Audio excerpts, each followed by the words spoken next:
In Jakobus 2 staan daar: Luister, my liewe broers, kies God nie juist die uit wat in die oë van die wêreld arm is, om ryk te wees in die geloof en om die koninkryk in besit te neem wat hy beloof het nie. Maar julle behandel die arme man met minagting. Is dit nie die rykes deur wie julle uitgebuit word nie? En is dit nie hulle deur wie julle voor die hof gesleep word nie?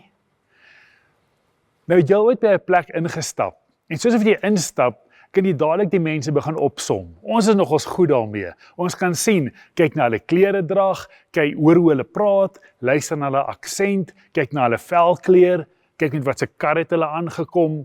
En dan soos het ons bietjie begin gesels by die braai, dan hoor ons, hierdie ou doen hierdie en hierdie werk, of sy kinders is in daai skool.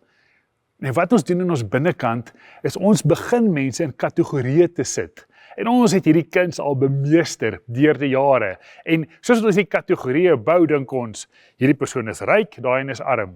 Hierdie een is invloedryk, daai een het geen invloed. Hierdie een wil ek mee vriende wees, daai een wil ek nie vriende mee wees nie. Nou glo dit of nie, maar 2000 jaar gelede het die mense presies dieselfde gedoen as hulle by 'n braai ingestap het. En Jakobus praat hieroor. En Jakobus sê vir ons, oppas wat julle doen, en nog meer, oppas selfs by die kerk, as jy hierdie kategorieë begin inbring. En sê hy, want God se liefde, God se genade, is daar vir almal. Ons word genooi om God se liefde vir almal te gee.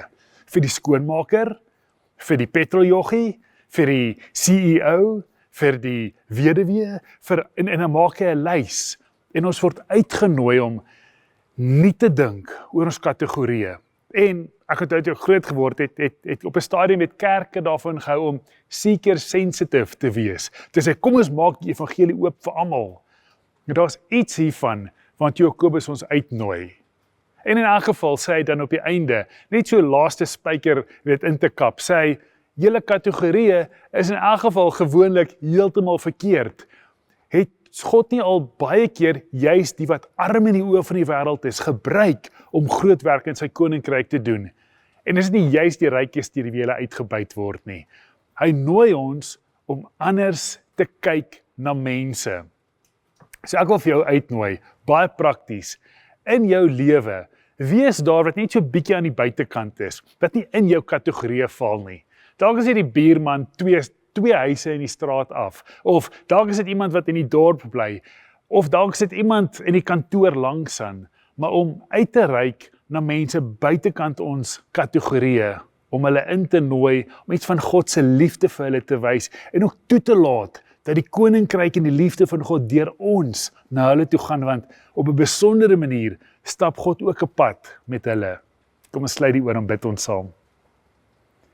Here, help ons om ook ander mense te kan sien wat nie in ons boksies pas, en hulle ook te kan verwelkom in u koninkryk, in u kerk, in u liefde. Help ons dat ons ook daar u hande en voete kan wees. Help ons om nie soveel geloof te sit in al die maniere hoe ons mense verdeel nie. En ons vra dat u deur u Gees vir ons 'n groot liefde sal gee, om ook gasvryheid en liefde te kan wys vir die vreemdeling.